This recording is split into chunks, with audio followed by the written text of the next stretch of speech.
공부를 제대로 하지 못하게 하는 나의 나쁜 습관이나 버릇들이 뭐가 있는가? 가장 큰 게 이 몸이 나라고 여기는 거예요. 이 첫 번째예요. 몸이 나다. 그래서 제가 여러분에게 지금부터 드리고 싶은 수행법이 하나가 뭐냐면, 정확히 말하면 수행법이 아니라 정견법이에요. 이 몸에 일어나는 이 현상들, 느낌들이 굉장히 많아요. 예를 들면 아프다, 편하다, 무겁다, 가볍다, 쑤신다, 뭐 아무 느낌이 없다, 또는 뭐 가렵다. 굉장히 많잖아요. 말로 설명할 수 없을 정도로 많아. 그죠? 그런데 내가 아까 말했듯이 이 모든 것은 다 이 안에 일어나는 소식이다 이거예요. 여러분의 의식이 있어서 의식 안에서 일어나는 하나의 움직임에다 불과하다는 거예요. 그거의 이름이, 그거의 내용물이 가렵다, 쑤신다, 편안하다, 이런 내용물이지, 그거 딱 빼면 그냥 이것뿐이라고. 어떤 움직임이 있는 것뿐이에요. 그럴 뿐이라고. 그러니까 자기 몸을 계속 어떤 현상이 일어나고, 여기를 통해서 그 오온 중에 수상이지. 색이 몸이고, 수상, 생각하고 느낌이 전부 다 내게 아니고 객관적으로 그냥 일어나고 사라지는 현상이다. 그냥 이렇게 봐버려야 돼. 그럼 병원 가서 여러분 굉장히 큰 병을 앓는데 예컨대 수술을 받았다. 그럼 마취가 깨면 굉장히 아프잖아요. 그렇죠? 그럴 때 대부분의 사람이 저지르는 실수가 이 통증이 나인 몸에 일어난 일이라고 생각하기 때문에 아픈 거예요. 더 아파.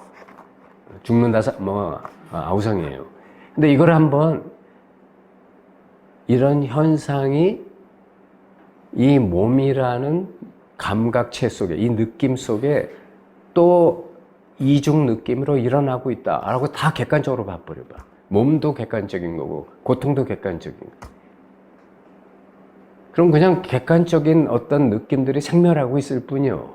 그걸 바라보는, 알고 있는 법신은 여여해요. 아무 영향을 안 받는다고. 이 간극이, 갭이 생기기 시작해요. 갭이.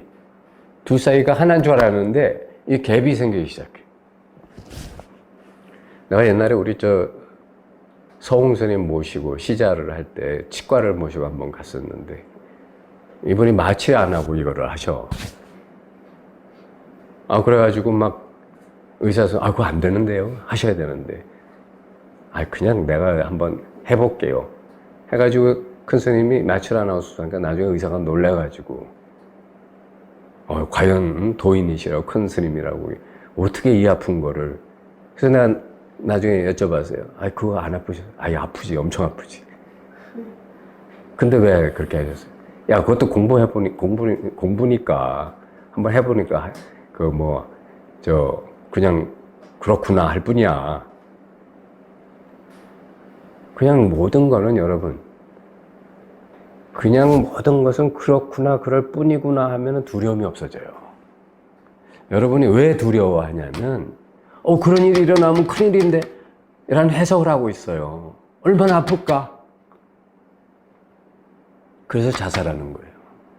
그런 일이 일어나면 얼마나 창피할까? 근데 잘 봐봐. 그게 다 자기가 해석한 거예요. 얼마나 창피할까? 얼마나 아플까? 얼마나 무서울까? 다 자기가 스스로 소설 쓰고 해석하고 그 안에서 혼자 쪼그라드는 거예요. 그냥 객관화 시켜봐요. 그럴 뿐이야. 옛날에 내 이름을 잊어버렸네. 일본의 어떤 큰 스님이, 도인이, 갑자기 아랫마을에서 어떤 처녀가 와가지고 핏덩어리 애기를 좀 맡기겠다고. 그래서 왜 중한테 이런 애를 맡기냐. 제가 이 생명을 어디 맡길 데가 없어서 지금 처지가, 그래서 좀 맡아주시면. 알았다, 놓고 가라. 그랬더니 며칠 뒤에 동네 사람들이 다 올라오고, 이놈 자식이 큰 스님인 줄 알았더니, 우리 집 딸하고, 거의 겁탈인지 뭐 어쨌든 뭐 거시기를 해가지고 네가 이 애비라며 하면서 뭐 난리를 치는 거예요. 그러니까 이 아가씨가 이제 그 당시 옛날에는 이제 그 뭐야 저 허락되지 않은 관계를 해가지고 애를 낳으면 이제 뭐 거의 죽음이니까 이제 스님 탓으로 돌린 거예요.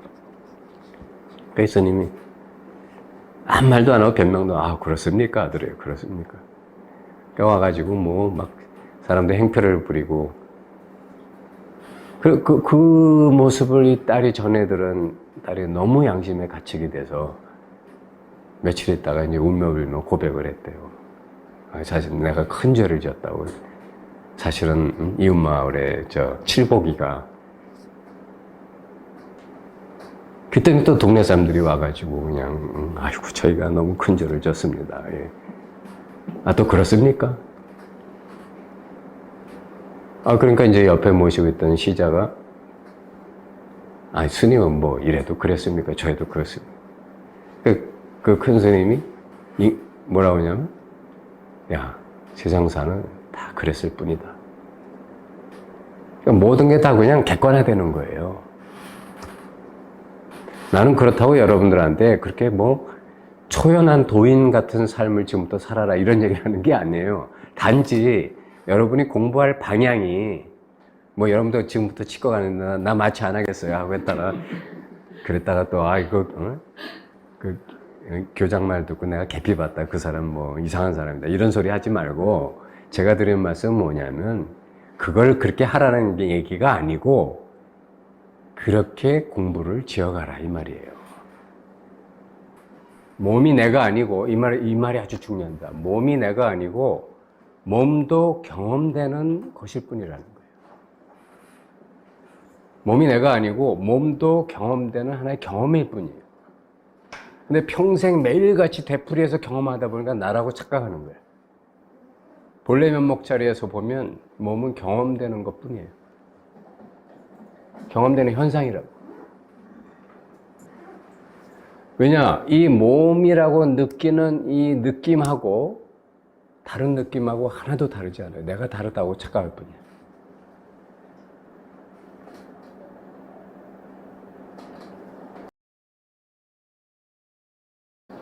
자, 두 번째. 생각으로 모든 것을 알려고 드는 업습이 있어요. 그래서 이 사람들의 대표적인 특징이 뭐냐면 중요한 것일수록 자꾸 써요. 필기하고.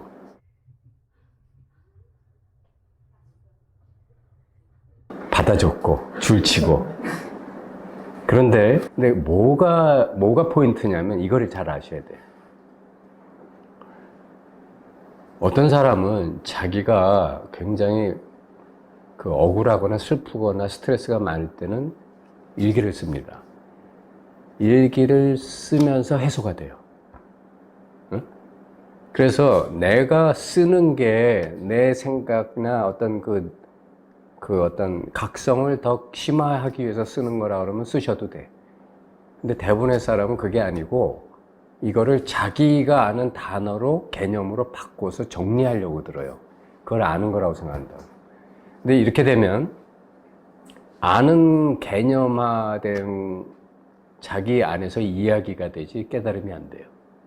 다시 말하면 4차원에서는 그러니까 이게 본래 면목이 열린 사람 입장에서 보면 시간이 없어져요. 항상 이 순간만이 계속 있다고. 딱 끊어진 이 순간만이 있는데, 그러니까 깨닫는 거라고 하는 거는 이 순간만 깨닫는 거야. 내일이 없어. 내일이라는 거는 내 생각 속에 있어요. 허구라고. 여러분, 그게 무슨 소리야. 뭐, 내일도 있고, 모레도 있고, 내년도 있고, 뭐, 이런 말을 하시겠지만, 그거는 우리들이 느끼는 이 감각 세계 속에서만 있어요. 이 절대 세계 속에는 없어. 그래서 깨난 사람은 영생하는 거예요. 한마디로 블랙홀에 딱 들어가 있는 것 같아요. 시간을 초월해버려요. 그러니까 세월이 안 가. 세월은 내가 있다고 느낄 때만 있는 거예요. 대부분의 사람은 그런 착시현상 속에 들어가 있어요. 이러면 무슨 문제가 생기냐면, 오직 깨달음은 지금 여기 이 순간에서만 일어나는데, 자기는 메모해가지고, 어느 날 이러다 보면 나중에 깨닫게 되겠지 하고서 미래로 연기한다고요. 계속 연기해. 나의 깨달음의 순간은 없는 거야. 지금 나의 이야기 속에서 어느 날 있을 거라고 기대하면서 계속 메모하는 거야. 이렇게 아르마리를 쌓아가면 절대 깨달음은 안 옵니다. 많이 알 수는 있을 거예요. 근데 그거 가지고는 안 돼.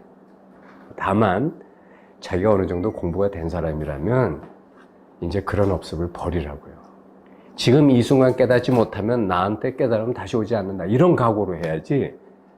이렇게 막 적고 내일 또 들여다봐. 근데 또 알쏭달쏭해. 지금 안 것 같은데 또 무슨 경계를 당하면 몰라. 그런 일이 계속 반복돼요. 여기 지금 굉장히 그 경제가 심화된 분들도 많지만 이런 분들도 공통적으로 느끼는 게 어떤 때는 다 한 것 같은데 어떤 때는 또 이렇게 좀 희미해졌다 왔다 갔다 하죠. 그게 왜 그런지 아세요? 그게 바로 비상, 비비상 처정에 있는 거예요. 왔다 갔다 하는 거.